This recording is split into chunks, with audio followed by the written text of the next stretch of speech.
Yo tengo una pregunta, la verdad, porque no hablamos de Milei, pero o sea, no hablamos de lo que dijo Milei, que ya iremos, lo analizaremos el próximo jueves, no se preocupen, entra dentro de la semana, eh, pero yo no sé si es cierto o no, vamos, no quiero decir que toda la gente de la ultraderecha de los que se autonombran liberales o libertarianos, y que es gente que los liberales de verdad, como Tom Paine, se llevarían a patadas hasta Mongolia Exterior y los regresarían a patadas hasta aquí.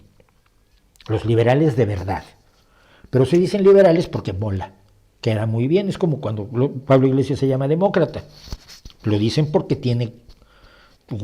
tiene relevancia social el uso de esa palabra. Te da credibilidad. Pero bueno, ya sabemos que parte del dinero de Javier Milei, con el que puede vivir, ha podido vivir trabajando poco, la casa en la que vive, el dinero con el que se compró la casa en la que vive, pues fue parte del dinero que el gobierno le dio a su padre para rescates de su empresa. O sea, dinero del Estado malvado, el Estado explotador, el Estado confiscatorio del que habla tanto Javier Milei. No ha devuelto la casa, eso sí. Tampoco se habla con su papá, hoy no sé si su padre ya murió, pero bueno, no se hablaba con su papá, pero con el dinero de su papá se sigue hablando todos los días.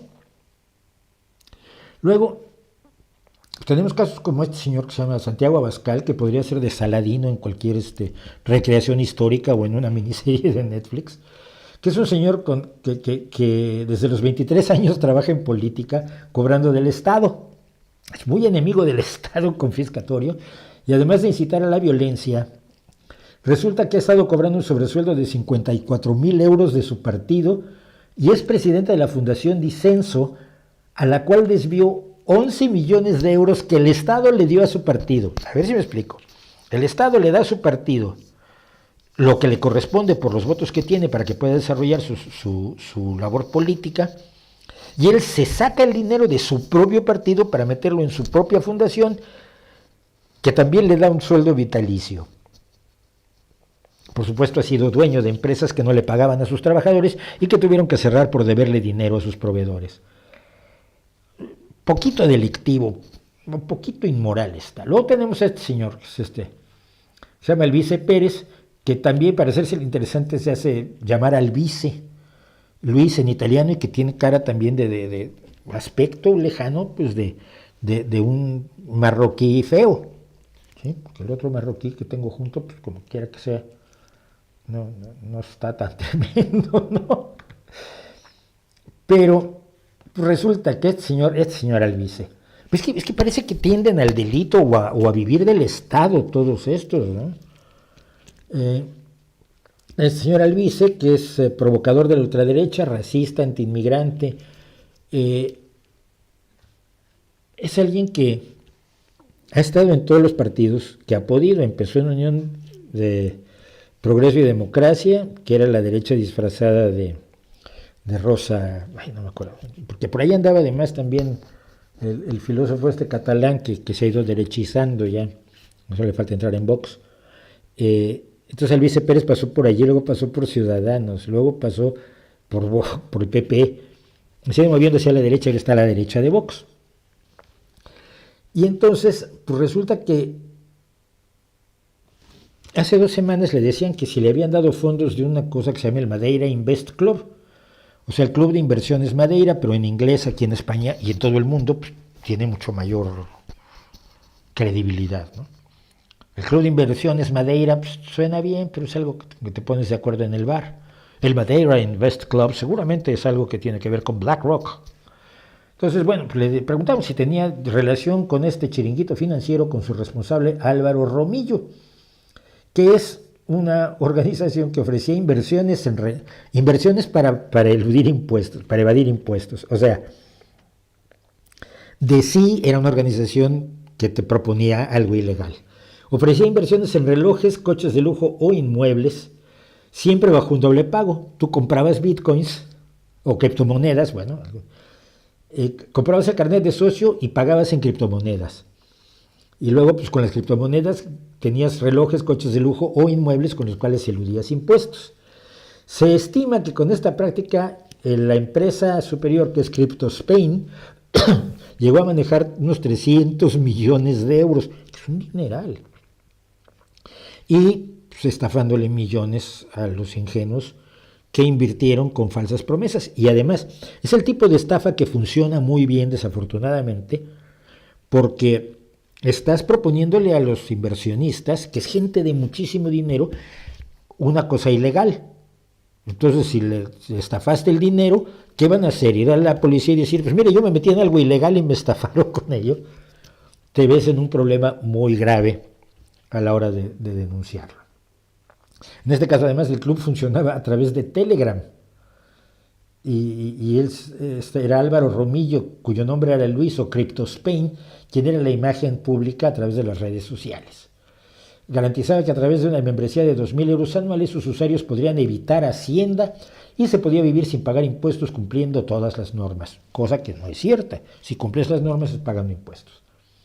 Bueno, pues le dijeron a Alvise Pérez, provocador de la derecha y personaje que consiguió crear una especie de asociación política que se llama Se Acabó la Fiesta, y logró 3 eurodiputados. Lo comentamos cuando hablamos de la poca seriedad con la que nos seguimos tomando a veces las elecciones europeas, los europeos.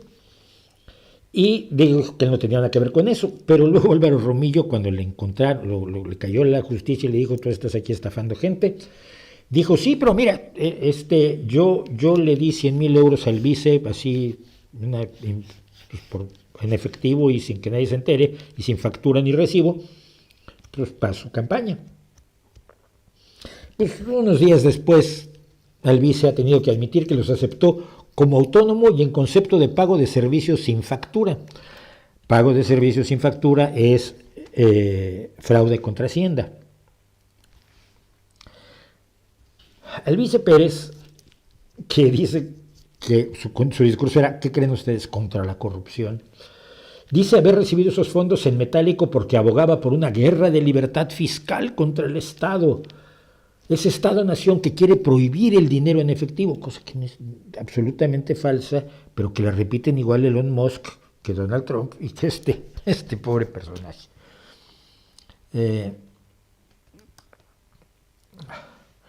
Pero el problema es que hay mensajes como estos, ¿no?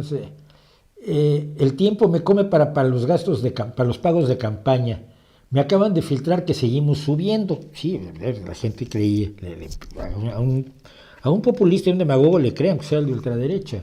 Si quieres hacerme un paper de defensa de medidas en cripto, no dudes en decirme.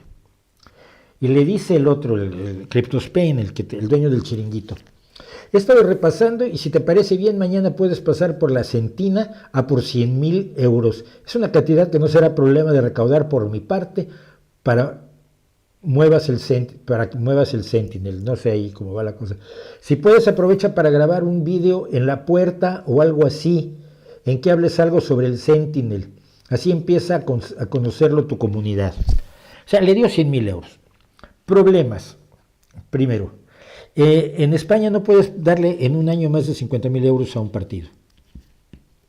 O sea, a diferencia de Estados Unidos, donde quien tiene mejores posibilidades electorales es el que acumula más donaciones privadas, en España no puedes. 50.000 euros anuales a una formación política es el límite. Así que con esos 100.000, los dos estaban cometiendo un delito. La Fiscalía investiga al vice por utilizar ese dinero para regalar 5.000 camisetas y gorras, pagar los vehículos de campaña, hoteles, vuelos o imprimir los 2 millones de papeletas que repartió por todo el país. 2 millones que le permitieron obtener, no me acuerdo, 80.000 votos. Bueno,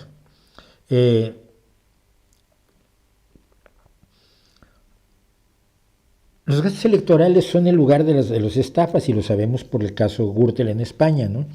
Donde el fraude y la distracción de dinero no se hizo a través de una cosa financiera complicadísima, sino carteles y equipos de sonido y templetes y sillas y todo eso que se utiliza para las campañas electorales.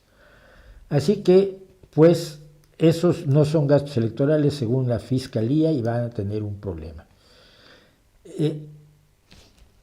Accedió al Parlamento de Bruselas hablando contra la corrupción, y ha estado trabajando con los sectores más delirantes. Había una diputada italiana, me parece que era, que acabó, traía una bolsa de cadáveres y hacía unas afirmaciones terribles sobre la COVID, y él estaba atrás aplaudiendo. Porque es un chiflado. O sea, no es que yo tenga nada, algo especial en contra de la derecha, excepto en cuanto a su ideología. Pero este tipo de bichos, o como estoy pensando en Trump, estoy pensando en su asesor de inmigración, que es una especie de nazi, que es hijo de dos inmigrantes judíos. Es que esto es absolutamente increíble. Stephen Miller, es hijo de dos inmigrantes judíos que llegaron huyendo de la guerra, de la Segunda Guerra Mundial, y que ahora porque quieres echar a todos los inmigrantes de Estados Unidos, supongo que a sus papás en primer lugar si viven. Es tan de locos, son personajes tan despreciables que ya no son las ideas que tienen, es que su práctica siempre tiene estos visos de hipocresía, de cinismo, de yo estoy contra el Estado, pero que me pague el salario. Pero Albizu también había dicho que iba a sortear su sueldo mensual como eurodiputado. Hombre, como eurodiputado gana creo que 10,000 euros al mes, que no está mal. Entonces dijo que iba a sortearlo porque él vive de su trabajo. Nadie sabe cuál es su trabajo. Siempre ha trabajado en política también. Pero bueno, resulta que ya pasaron varios meses de que es eurodiputado y todavía no ha sorteado nada, y dice que igual ya al final pues, no lo sortea. Esa es la derecha con la que usted vive.